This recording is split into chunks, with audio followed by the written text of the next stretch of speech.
ملک میں سیاسی، عدالتی، عسکری اور معاشی محاذ سے آج ایک ساتھ اہم خبریں سامنے آئی ہیں۔ دبئی میں ایک انتہائی اہم سیاسی بیٹھک ہو رہی ہے جس میں خود نواز شریف اور آصف زرداری شریک ہیں۔ بلاول بھٹو زرداری اور مریم نواز بھی دبئی میں ہیں۔ دوسری طرف حکومت جیو پالیٹکس کا الزام لگاتی رہی، مگر اب اچانک آئی ایم ایف کی شرائط تیزی سے مان رہی ہے اور آئی ایم ایف پروگرام بحالی کی امید پیدا ہو گئی ہے۔ اور تیسری طرف فوجی عدالتوں میں سیولینز کے ٹرائل سے متعلق سپریم کورٹ میں اہم سماعت ہو رہی ہے اور 9 مئی کے واقعات پر فوجی ٹرائل اور خود احتسابی سے متعلق D G I S P R major general Ahmed Sharif Chaudhry نے بھی ایک بہت اہم نیوز کانفرنس کر دی ہے۔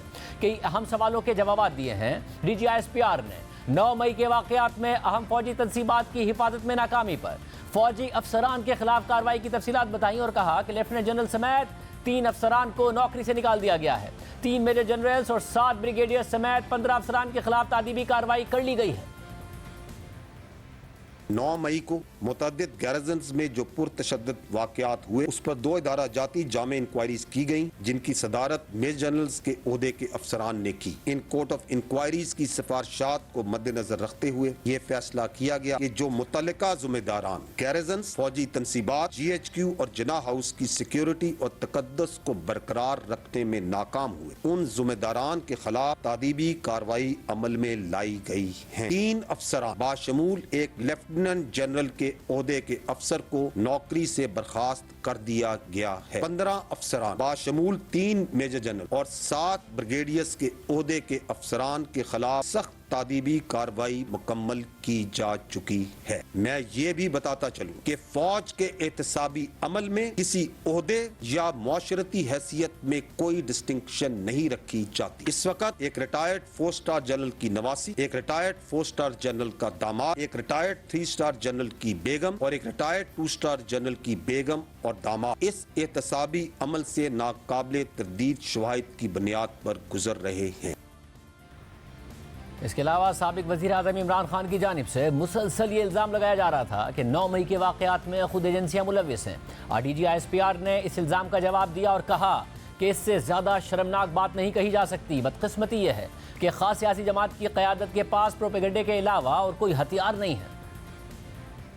یہ جو آپ نے بات کی ہے کہ 9 مئی کا سانحہ فوج یا ایجنسیوں نے کروایا، اس سے زیادہ شرمناک اور افسوسناک بات نہیں کی جا سکتی۔ یہ بات کہنے والوں کی زہریلی سوچ اور سازشی ذہن کی عکاسی کرتی۔ C C T V footages, audio recording, تصاویر اور ملوث افراد کے اپنے بیانات سے یہ واضح ہوتا ہے کہ ایک منصوبہ بندی کے تحت 9 مئی کو چن چن کے فوجی تنصیبات کو نشانہ بنایا اور 9 مئی سے بہت پہلے ہی لوگوں کی فوج کے خلاف ذہن سازی کی، فوجی قیادت کے خلاف ذہن سازی کی۔ میں آپ سے سوال کرتا ہوں، کیا یہ ذہن سازی فوجی قیادت نے خود کروائی اپنے خلاف؟ گرفتاری کے چند گھنٹوں میں ملک بھر میں 200 سے زائد مقامات پر صرف فوجی تنصیبات پر حملہ کروایا گیا۔ کیا راولپنڈی، لاہور، کراچی، چک دیرہ، سمرگرہ، ملتان، فیصل آباد، پشاور، مردان، کوئٹہ، سرگودا، میاں والی اور بہت سی جگہوں پر کیا فوج نے اپنے ایجنٹس پہلے سے پھیلائے ہوئے تھے؟ کیا فوجیوں نے اپنے ہاتھوں سے اپنے شہداء کی قربانیوں کو جلایا؟ کیا ہم نے اپنے فوجیوں کے ہاتھوں سے اپنے دفاع پاکستان کی علامات کو گروایا اور جلوایا؟ جب یہ چل رہا تھا سلسلہ تو اس وقت باہر سے بیٹھ کے، ملک میں بیٹھ کے نامی بے نامی اکاؤنٹ سے کون پرچار کر رہا تھا؟ مزید جلاؤ، مزید گھراؤ اور قبضہ کرو۔ کیا یہ فوج کروا رہی تھی؟ اس سے یہ ثابت ہوتا ہے کہ بدقسمتی سے جھوٹ، تفریق اور پروپیگنڈا کے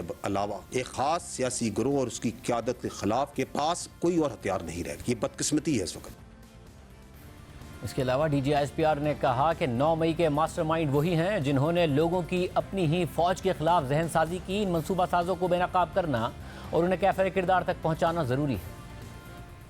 ماسٹر مائنڈز کون ہیں؟ یہ وہی لوگ ہیں جنہوں نے پچھلے کافی عرصے سے لوگوں کی ذہن سازی کی اپنی فوج کے خلاف، جنہوں نے ہمارے گھروں میں، ہمارے بچوں میں، ہماری بہنوں میں یہ تاثر ڈالا کہ یہ جائز ہے کہ اپنی فوج کے خلاف چل پڑو اور اسی پہ پیٹرول بم پھینک دو، ان کی گاڑیوں پہ پتھر مارو اور ان کی شہداء کے علامات ہیں ان کو گراؤ، ان کو جلاؤ۔ وہی ماسٹر مائنڈ ہے اس کا۔ آپ سب کے سامنے روزے روشن کی طرح یہ جو منصوبہ ساز اور سہولت کار ہے، اگر ہماری قوم نے 9 مئی کے واقعے سے آگے بڑھنا ہے تو ان کو بے نقاب کرنا اور ان کو کیفر کردار تک پہنچانا ضروری ہے۔ سانحہ 9 مئی اس وقت تک انصاف کا منتظر رہے گا جب تک اس کے منصوبہ سازوں اور سہولت کاروں کو کیفر کردار تک نہیں پہنچایا جاتا۔ اگر ایسا نہیں ہوگا تو کل کوئی اور سیاسی گروہ اپنے مذموم مقاصد کے لیے اس واقعے کو دہرائے گا۔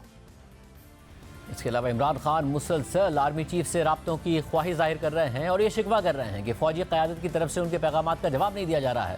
RDGISPR سے اس حوالے سے سوال ہوا تو انہوں نے کہا کہ پاک فوج پہلے ہی کہہ چکی ہے کہ تمام سیاسی سٹیک ہولڈرز آپس میں بیٹھ کر قومی اتفاق رائے پیدا کریں.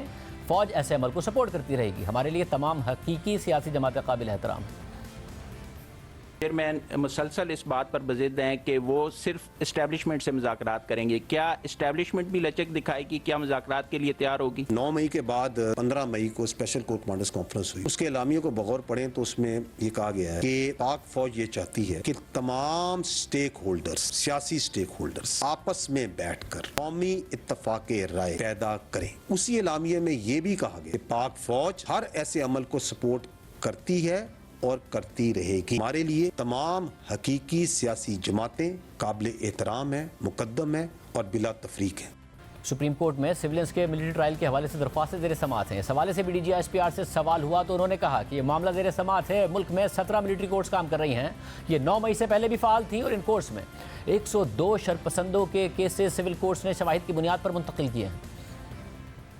9 مئی کے واقعات کے بعد جو فوجی عدالتوں کا قیام کیا گیا ہے اور اس میں جو ملوث افراد ہیں ان کا ٹرائل کیا جا رہا ہے، اس حوالے سے کافی ابہام ہیں. کیا سرائیاں ہو رہی ہیں کہ ان کے خلاف جو ٹرائل ہے وہ کیسے چلے گا اور ان کو سزائیں کتنی ہوں گی؟ آپ نے تو سٹارٹ ہی سبجیکٹ سوال سے کیا. یہ ملٹری کورٹس جو ان سے ہیں ان کا سپریم کورٹ میں سے کیس چل رہا ہے. اس وقت ملک بھر میں 17 سٹینڈنگ کورٹس کام کر رہی ہیں اور اس سے مراد یہ ہے کہ یہ جو ملٹری کورٹس ہیں، سٹینڈنگ کورٹس ہیں، یہ کوئی 9 مئی کے بعد معرض وجود میں نہیں آئیں بلکہ اس ایکٹ کے تحت پہلے سے فعال تھیں اور موجود تھیں. ان سٹینڈنگ کورٹس میں جیسا میں نے آپ کو بتایا 102 شرپسندوں کے کیسز سول کورٹس ثبوت اور قانون کے مطابق سول کورٹس نے ان کیسز کو ملٹری کورٹس میں منتقل کیا ہے. ان تمام ملزمان کو مکمل قانونی حقوق حاصل. یہ آرمی ایکٹ آئین پاکستان اور قانون کا کئی دہائیوں سے حصہ ہے اور یہ کہ اس کے تحت سینکڑوں کیسز نمٹائے جا چکے ہیں اور یہ کہ انٹرنیشنل کورٹ آف جسٹس نے اس کے ڈیو پروسیس کو پوری جانچ بین کے بعد ویلیڈیٹ کیا. ان تمام حقائق کی موجودگی میں اگر کوئی بھی جھوٹا بیانیہ بنائے تو وہ بنا سکتا لیکن یہ حقائق کو وہ نہیں جھٹلا سکتا.